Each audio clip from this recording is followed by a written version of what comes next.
নমস্কার, আমি মৌসুমি টেস্টি টিপসে আপনাদের সকলকে নতুন একটি ভিডিওতে স্বাগতম। আজ বানাবো নতুন একটি রেসিপি, যেটি আপনারা যে কোনো অনুষ্ঠানে বাড়িতে সহজেই বানিয়ে নিতে পারবেন। আজ বানাবো শাহী পনির রেসিপি। তাহলে চলুন রেসিপিটি শুরু করা যাক।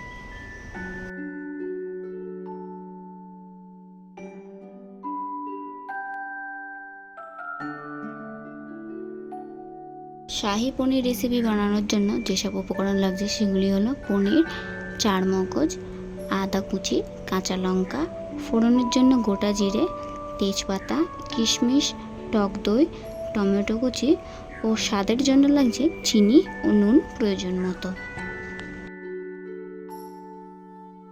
এবার দেখে নেব শাহী পনির বানানোর প্রণালী। প্রথমে কড়াই গ্যাসের ওপর বসিয়ে গ্যাসের ফ্লেম অন করে কড়াই গরম করে নেব।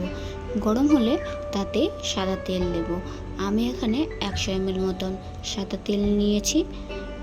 এবার টুকরো করা পনিরগুলোতে 1 চিমটি নুন ও হলুদ গুঁড়ো দিয়ে ম্যারিনেট করে রাখবো। এদিকে তেল গরম হলে একে একে ম্যারিনেট করে রাখা পনিরগুলো তুলে তেলে ছেড়ে ভেজে নেব। আমি এখানে পনির ভাজার জন্য 100 ml সাদা তেল নিয়েছি। আপনারা চাইলে পনির ভাজার জন্য ঘিও ব্যবহার করতে পারেন। আমি এখানে শাহী পনির রেসিপি বানানোর জন্য নিয়েছি 300 গ্রাম পনির। আর পনিরগুলো কিন্তু একটু লালচে করে ভেজে নেব। দেখুন, পনিরগুলো কিন্তু এক পিঠ ভাজা হয়ে গিয়েছে। এবার অপর পিঠটাও কিন্তু একটু লালচে করে ভেজে নেব। পনিরগুলো কিন্তু বেশি লালচে করে ভাজবো না, কারণ বেশি লালচে করে ভাজলে পনিরগুলো কিন্তু রবারি হয়ে যাবে। এর স্বাদ কিন্তু একদম ভালো আসবে না। এবার পনিরগুলো ভাজা হয়ে গেলে একটা প্লেটে তুলে নেব। পনিরগুলো ভালো করে ভেজে তুলে নিয়েছি। এবার ওই তেলেই ফোড়ন দেব। ফোড়নের জন্য দেব 1 চামচ গোটা জিরে আর একটা গোটা তেজপাতা 2 টুকরো করে দেব। জিরে ও তেজপাতা ফোড়ন দিয়ে 5 থেকে 6 সেকেন্ড ভেজে নেওয়ার পর কাঁচা লঙ্কা বাটা দিয়ে ভেজে নেব। কাঁচা লঙ্কা বাটা ভাজা হয়ে আসলে দেব আদা ও চারমগজ বাটা।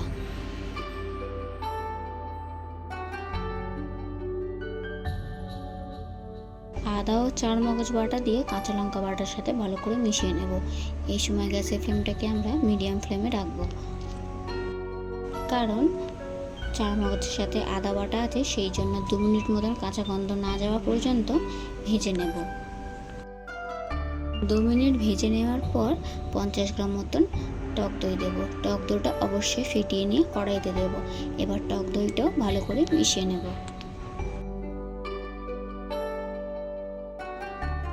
টক দইটা যখনই আদা বাটা ও চারমগজ বাটার সাথে মিশিয়ে নেব, তখনই দেখবেন টক দই থেকে জল ছাড়তে শুরু করে দিয়েছে।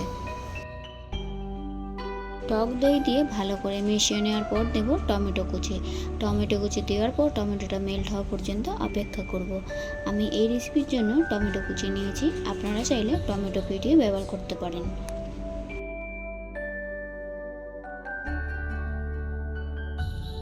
দেখুন, টমেটোটা গলে গিয়ে একদম থকথকে হয়ে এসেছে। এবার স্বাদের জন্য দেব 1 চামচ নুন ও হাফ চামচ চিনি আর সামান্য পরিমাণ হলুদ গুঁড়ো দিয়ে সমস্ত মশলাকে খুব ভালো করে আবার নাড়ি চাড়িয়ে নেব।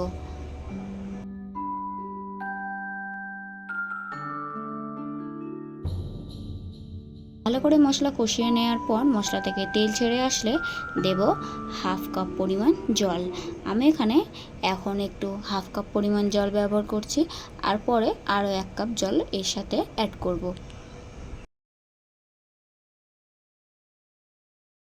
দেখুন, পরে আমি আবারও 1 কাপ জল অ্যাড করেছি, দিয়ে এবার এটা ফুটতে দেব।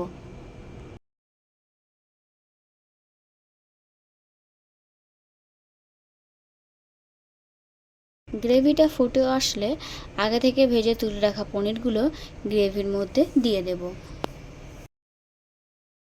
পনিরগুলো দিয়ে দেওয়ার পর আগে থেকে ভিজিয়ে রাখা কিশমিশগুলো গ্রেভির মধ্যে দিয়ে দেব। আমি এখানে এই রেসিপির জন্য 100 গ্রাম কিশমিশ নিয়েছি। আর কিশমিশগুলো রান্নার বেশ কিছুক্ষণ আগেই ভিজিয়ে রেখেছিলাম। কিশমিশগুলো দেওয়ার পর গ্রেভিটা বেশ আরও কিছুক্ষণ ফুটিয়ে নেব। গ্রেভিটা ফুটে তেল উপরে ভেসে উঠলে 2টি কাঁচা লঙ্কা ও একটু গরম মশলা ছড়িয়ে দেব। দিয়ে গ্রেভিটা একটু মাখা মাখা হলে নামিয়ে গরম গরম পরিবেশন করব রুটি কিংবা লুচির সাথে। আমার আজকের এই নতুন শাহী পনির রেসিপি আপনাদের কেমন লাগলো সেটি অবশ্যই কমেন্ট করে জানাবেন। ভিডিওটি ভালো লেগে থাকলে অবশ্যই একটু লাইক করে দেবেন। আর আমার পরিবারে নতুন হলে চ্যানেলটি সাবস্ক্রাইব করে পাশে থাকা বেল আইকনটি অন করে রাখবেন, যাতে নতুন নতুন রেসিপি ভিডিও আপলোড করলে সেটা আপনাদের কাছে খুব দ্রুত পৌঁছে যায়।